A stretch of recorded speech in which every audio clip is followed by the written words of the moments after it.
करते हैं सुपरफास्ट खबरों का सिलसिला। सीएम अशोक गहलोत आज वीडियो कॉन्फ्रेंसिंग के जरिए सभी जनप्रतिनिधियों से संवाद करेंगे। इस दौरान सभी विधायक, सांसद और निकायों के जनप्रतिनिधि मौजूद रहेंगे। राजस्थान में लोगों को कोरोना वायरस से बचाने और इसके प्रति जागरूकता के लिए 2 अक्टूबर से राजस्थान सरकार ने जन आंदोलन चलाने की घोषणा की। इस बार जागरूकता अभियान का नाम जन आंदोलन किया गया है।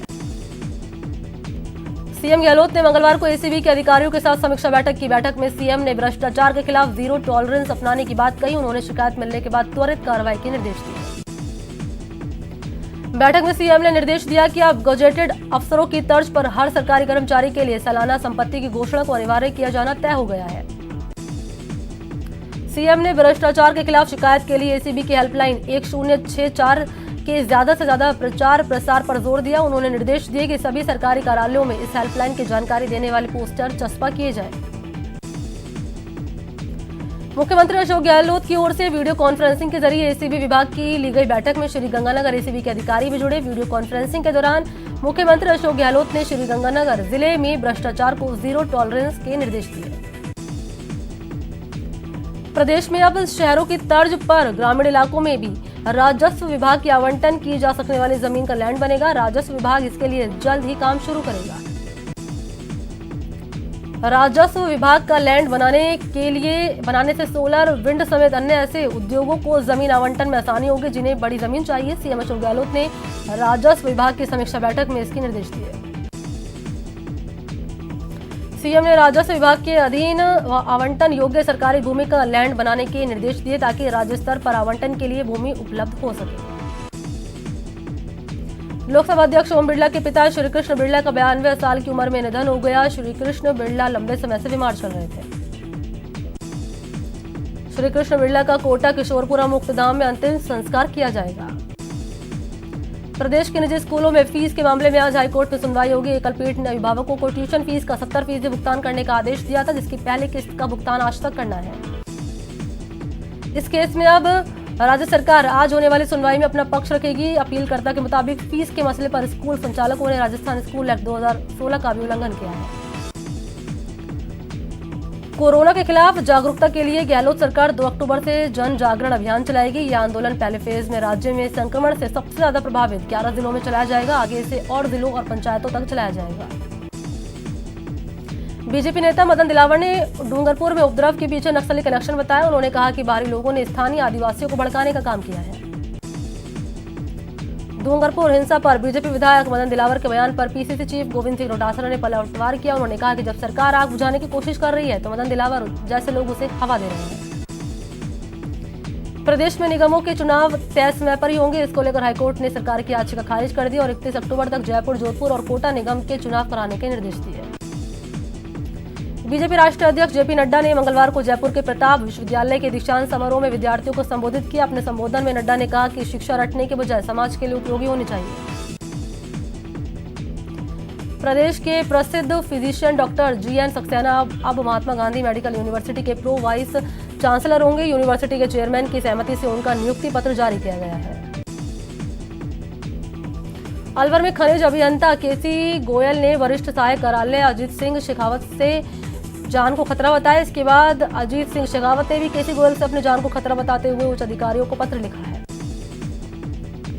बूंदी के जनाना हॉस्पिटल में मंगलवार को गफलत में 2 नवजात बालिकाओं के बदल जाने का मामला सामने आया, जिसके बाद कोटा जेके लोन पहुंचने पर परिजनों को अपनी गलती का एहसास होने से दोनों पक्षों के परिजनों ने बालिकाओं को अदला बदली कर अपनी भूल का सुधार किया।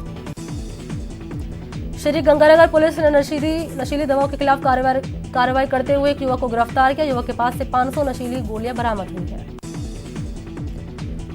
चूरू के रतन नगर में एक विवाहिता को अगवा कर जहरीला पदार्थ खिलाने से मौत का मामला सामने आया है। मृतका के परिजनों ने आरोपी के खिलाफ केस दर्ज किया है।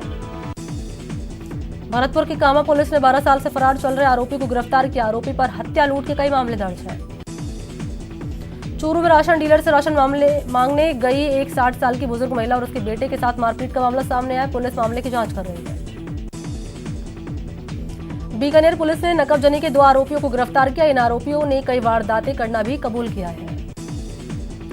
भरतपुर पुलिस ने अपराधियों को पकड़ने के लिए धरपकड़ अभियान चलाया। इसके तहत 4000 के फरार चल रहे इनामी बदमाश को गिरफ्तार किया।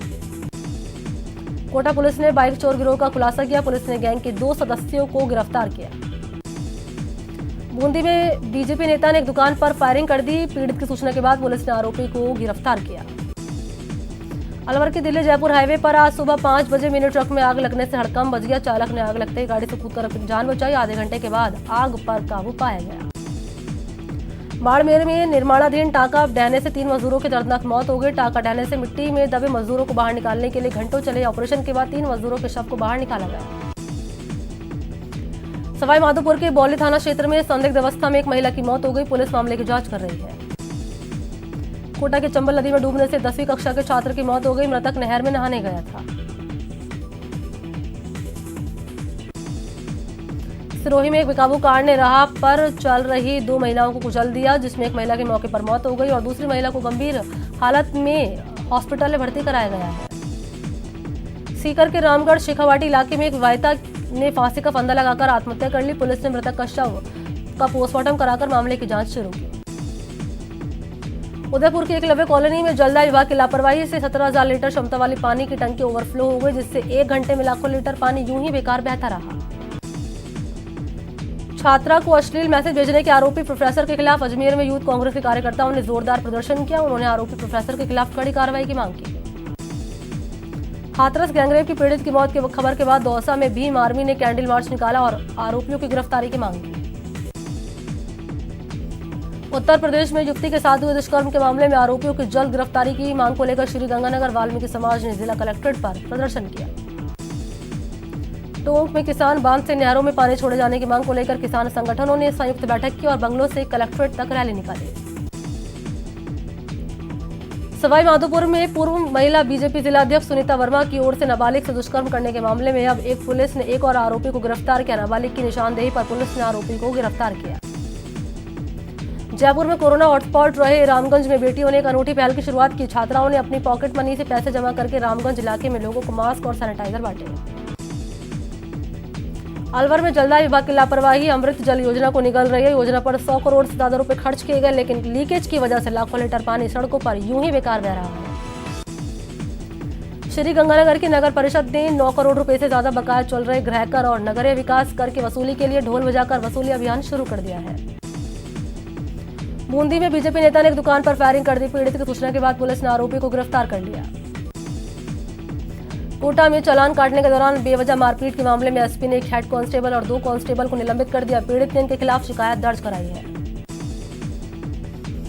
एनडब्ल्यूआर ने कुछ रेल सेवाओं के समय और रूट में आंशिक बदलाव किया। इसमें Jodhpur Guwahati parcel special train अब परिवर्तित मार्ग से चलेगी। ये बदलाव 4 अक्टूबर से लागू होगा।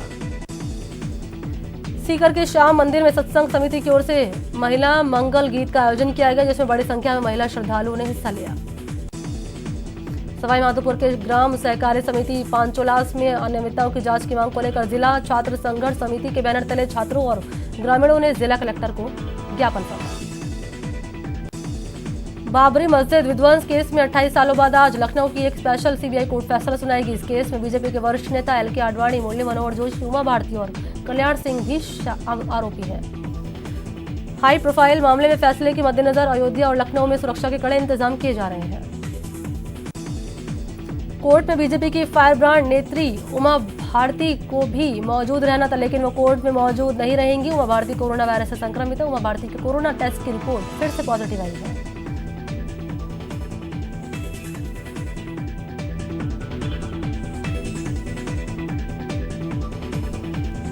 आपका स्वागत है। चलिए खबरों के सिलसिले को अब आगे बढ़ाते हैं। हाथरस गैंगरेप पीड़िता का शव देर रात गांव पहुंचा और ग्रामीणों के भारी विरोध के बीच अंतिम संस्कार कर दिया गया। हालांकि जब आधी रात में शव गांव पहुंचा तो ग्रामीण अंतिम संस्कार के लिए राजी नहीं थे, लेकिन पुलिस ने भारी विरोध के बावजूद पीड़िता का अंतिम संस्कार कर दिया। वहीं परिवार ने शव का जल्दबाजी में अंतिम संस्कार करने से इंकार कर दिया था। परिवार की मांग थी कि सुबह अंतिम संस्कार किया जाए। बता दें कि मंगलवार को दिल्ली के सफदरगंज हॉस्पिटल में पीड़िता की मौत के बाद लोगों में गुस्सा है। पीड़िता की मां ने कहा कि जब मैंने अपनी बेटी को पाया तो देखा कि उसके शरीर पर बहुत खून बह रहा था। मैंने उसे अपने दुपट्टे और उसी खून से लथपथ कपड़े से उसे ढक दिया। हाथरस गैंगरेप से सियासी पारा एक बार फिर गर्मा गया। पीड़ित परिवार इंसाफ की मांग कर रहा है। महिला अपराध को लेकर विपक्ष योगी सरकार पर निशाना साध रहा है। इस बीच हाथरस एसपी ने पीड़िता के साथ गैंगरेप नहीं होने की बात कही है। इस घटना को लेकर देश भर में आक्रोश है। घटना के विरोध में और दोषियों को कड़ी सजा दिलाने के लिए कांग्रेस पार्टी की ओर से मंगलवार को प्रदर्शन किया गया। दिल्ली महिला कांग्रेस के कार्यकर्ताओं ने मंगलवार को विजय चौक के पास प्रदर्शन किया और न्याय की मांग की। भीम आर्मी के चीफ चंद्रशेखर आजाद को पुलिस ने हिरासत में ले लिया। वो हाथरस गैंगरेप पीड़िता को इंसाफ दिलाने के लिए दिल्ली के सफदरगंज अस्पताल में धरने पर बैठे थे। हाथरस में दलित लड़की के साथ हुई गैंगरेप की घटना को लेकर बॉलीवुड स्टार्स में भी गुस्सा नजर आ रहा है। अक्षय कुमार, रितेश देशमुख, फरहान अख्तर और उर्मिला समेत कई सेलेब्स ने घटना को लेकर सोशल मीडिया पर अपनी नाराजगी जताई है। सुशांत सिंह राजपूत मौत मामले में एम्स की टीम ने ऑटोप्सी और विसरा की शुरुआती रिपोर्ट सीबीआई को सौंप दी। सीबीआई ने बयान जारी कर कहा कि सुशांत सिंह राजपूत मौत मामले में अभी किसी निष्कर्ष पर नहीं पहुंचा जा सका है। सुशांत सिंह राजपूत केस में मुंबई की फॉरेंसिक लैब की बड़ी लापरवाही सामने आई। सुशांत की विसरा का ड्रग टेस्ट नहीं हुआ था और मुंबई फॉरेंसिक लैब ने पता ही नहीं किया था कि सुशांत को ड्रग्स दिया गया था या नहीं। ड्रग्स मामले में गिरफ्तार एक्ट्रेस रिया चक्रवर्ती और उनके भाई शोभिक चक्रवर्ती की जमानत अर्जी पर बॉम्बे हाई कोर्ट में कुल 7 घंटे सुनवाई हुई। अदालत ने अपना फैसला सुरक्षित रख लिया। अभिनेता सुशांत सिंह राजपूत के मौत मामले में ड्रग्स एंगल की जांच करने वाली नारकोटिक कंट्रोल ब्यूरो के 20 अधिकारी और कर्मचारी कोरोना पॉजिटिव मिले। रिपोर्ट आने के बाद अहमदाबाद, इंदौर, बंगलौर और चेन्नई से एनसीबी के अधिकारियों को मुंबई बुलाया गया। कंगना रनौत के साथ चल रहे विवाद में शिवसेना सांसद संजय राउत ने हाईकोर्ट में हलफनामा दाखिल किया। उनका कहना है कि ना उन्होंने कंगना को गाली दी और ना ही उन्हें धमकाया। देश के 10 राज्यों की 26 विधानसभा सीटों और 1 लोकसभा सीट के लिए उपचुनाव की तारीखों का ऐलान हो गया है। मध्य प्रदेश, छत्तीसगढ़, गुजरात और यूपी की 54 विधानसभा सीटों पर 3 नवंबर को वोटिंग होगी और नतीजे 10 नवंबर को आएंगे। मध्य प्रदेश में विधानसभा उपचुनाव की तारीखों का ऐलान हो गया है। 3 नवंबर को मध्य प्रदेश की 28 विधानसभा सीटों पर उपचुनाव होगा और 10 नवंबर को काउंटिंग होगी। उपराष्ट्रपति वेंकैया नायडू मंगलवार को कोरोना वायरस से संक्रमित पाए गए हैं। ये जानकारी उपराष्ट्रपति के ट्विटर हैंडल से मंगलवार को दी गई है। उपराष्ट्रपति की पत्नी का भी कोरोना टेस्ट करवाया गया है। उनकी रिपोर्ट नेगेटिव मिली है। कोरोना से संक्रमित पाए जाने के बाद उपराष्ट्रपति होम क्वारंटीन में चले गए हैं। मशहूर प्रोड्यूसर डायरेक्टर शेखर कपूर को भारतीय फिल्म और टेलीविजन संस्थान का नया अध्यक्ष और संस्थान की गवर्निंग काउंसिल का प्रमुख नियुक्त किया गया है। सूचना और प्रसारण मंत्रालय ने कपूर को इन पदों पर नियुक्त किए जाने की घोषणा की है। कृषि कानून पर विपक्ष के विरोध पर पीएम ने जवाब दिया। पीएम ने कहा कि मशीनों को जलाने वाले लोग किसानों का अपमान कर रहे हैं। उन्होंने कहा कि इस कानून से काली कमाई का जरिया खत्म हो गया है। पीएम मोदी ने मंगलवार को उत्तराखंड को एक बड़ी सौगात दी। पीएम मोदी ने उत्तराखंड के विकास के लिए नमामि गंगा से जुड़े 6 मेगा प्रोजेक्ट का उद्घाटन किया। इसमें मेक सीवरेज ट्रीटमेंट प्लांट भी शामिल है। एलएसी पर जारी तनाव के बीच रक्षा मंत्रालय ने सेना को 2290 करोड़ रुपए के हथियार खरीदने की मंजूरी दी। इनमें देशी और विदेशी दोनों तरह के हथियार शामिल हैं। अमेरिका में राष्ट्रपति चुनाव में सिर्फ 35 दिन रह गए हैं। अमेरिकी राष्ट्रपति डोनाल्ड ट्रंप और डेमोक्रेटिक पार्टी के जो बाइडेन आज अपनी पहली डिबेट में एक दूसरे का मुकाबला करेंगे। 3 नवंबर को होने वाले चुनाव में जनमत तय करने में इस डिबेट की अहम भूमिका होगी। प्रदेश में 847 ग्राम पंचायत चुनाव के चौथे फेज के लिए आज नामांकन दाखिल किया जाएगा। दाखिल किए गए नामांकन पत्रों की जांच कल होगी, जिसके बाद 10 अक्टूबर को मतदान कराया जाएगा। चूरू के रतनगढ़ की 27 ग्राम पंचायतों के चुनाव के लिए आज नामांकन पत्र भरे जाएंगे। इन पंचायतों में 10 अक्टूबर को वोट डाले जाएंगे। पंचायत राज संस्थाओं के चौथे और अंतिम चरण के चुनाव में नामांकन के लिए प्रतापगढ़ में नामांकन दलों को प्रशिक्षण दिया गया है।